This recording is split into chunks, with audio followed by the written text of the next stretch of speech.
गीत गोविंद जिसका अंतिम पद स्वयं भगवान श्री कृष्ण ने पूरा किया। भगवान जगन्नाथ जी का ही स्वरूप माने जाने वाले महाकवि जयदेव द्वारा रचित महाकाव्य गीत गोविंद की महिमा का वर्ण कौन कर सकता है, जिस पर रीझकर स्वयं भगवान श्री कृष्ण ने अपने हाथ से पद लिखकर उसे पूरा किया। जयदेव जी और उनकी पत्नी पद्मावती श्री कृष्ण प्रेम रस में डूबे रहते थे।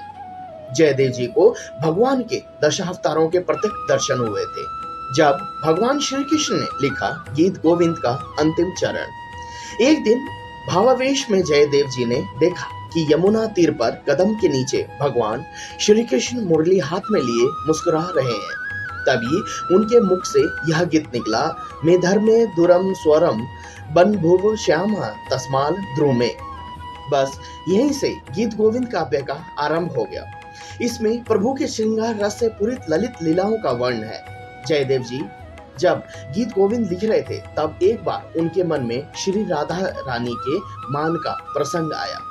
उसमें भगवान श्री कृष्ण ने अपने प्रिया के चरण कमलों को अपने मस्तक का भूषण बताकर प्रार्थना की कि इन्हें मेरे मस्तक पर रख दीजिए। इस भाव का पद जयदेव जी के हृदय में आया, पर उसे मुख से कहते हुए तथा अपनी पत्नी पद्मावती द्वारा ग्रंथ में लिखाते हुए वे सोच में पड़ गए कि इस गुप्त रहस्य को कैसे प्रकट किया जाए। इस कारण कविता का अंतिम चरण यानी पंक्ति पूरा नहीं हो पा रहा था। जयदेव जी की पत्नी पद्मावती ने कहा, अब स्नान का समय हो गया है, लिखना बंद करके आप स्नान कर आए। जयदेव जी ने कहा, पद्मा, मैंने एक गीत लिखा है पर इसका अंतिम चरण ठीक नहीं बैठता, मैं क्या करूं? पत्नी ने कहा, इसमें घबराने की कौन सी बात है, गंगा स्नान से लौटकर शेष चरण लिख लीजिएगा। पत्नी के स्नान के लिए जाने पर जोर देने पर वे गंगा स्नान को चले गए। कुछ ही मिनटों बाद जयदेव का वेश धारण कर स्वयं भगवान श्री कृष्ण आए और बोले, पद्मा, जरा गीत गोविंद देना। पद्मा ने आश्चर्यचकित होकर कहा, आप स्नान करने गए थे ना, बीच से ही कैसे लौट आए? महामायावी किंतु भक्तवत्सल भगवान श्री कृष्ण ने कहा, रास्ते में ही अंतिम चरण याद आ गया, इसी से लौट आया। पद्मावती ने कलम और दवात ला दिए। जयदेव वेशधारी भगवान ने देही में पद पल्लव मुदारम लिखकर कविता पूरी कर दी। फिर पद्मावती से जल मांगकर स्नान किया और पद्मावती के हाथ का भोजन ग्रहण कर पलंग पर विश्राम करने लगे। पद्मावती भगवान के पत्तल में बचा प्रसाद पाने लगी। इतने में ही गंगा स्नान करके जयदेव जी लौट आए।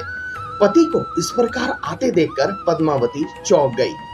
जयदेव भी पत्नी को भोजन करते देखकर आश्चर्यचकित हो गए। जयदेव ने पूछा, पद्मा, आज तुम मुझे भोजन कराए बिना कैसे भोजन कर रही हो? पद्मावती ने कहा, यह आप क्या कह रहे हैं? आप कविता का शेष चरण लिखने के लिए रास्ते से ही लौट आए थे। कविता पूरी करने के बाद अभी तो स्नान पूजन के बाद भोजन करके आप लेटे थे। जयदेव जी ने जाकर देखा पलंग पर कोई सो नहीं रहा था। वे समझ गए आज अवश्य ही भक्त वत्सल भगवान की कृपा हुई है।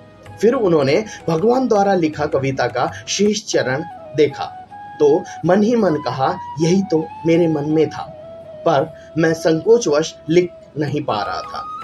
फिर वे दोनों हाथ उठाकर रोते रोते पुकारने लगे, हे कृष्ण, हे नंद नंदन, हे राधा वल्लभ, हे ब्रजरंग माधव, हे गोकुल रत्न, हे करुणा सिंधु, हे गोपाल, हे प्राण प्रिय, आज किस अपराध से इस किंकर को त्याग कर केवल पद्मा का मनोरथ पूर्ण किया हो।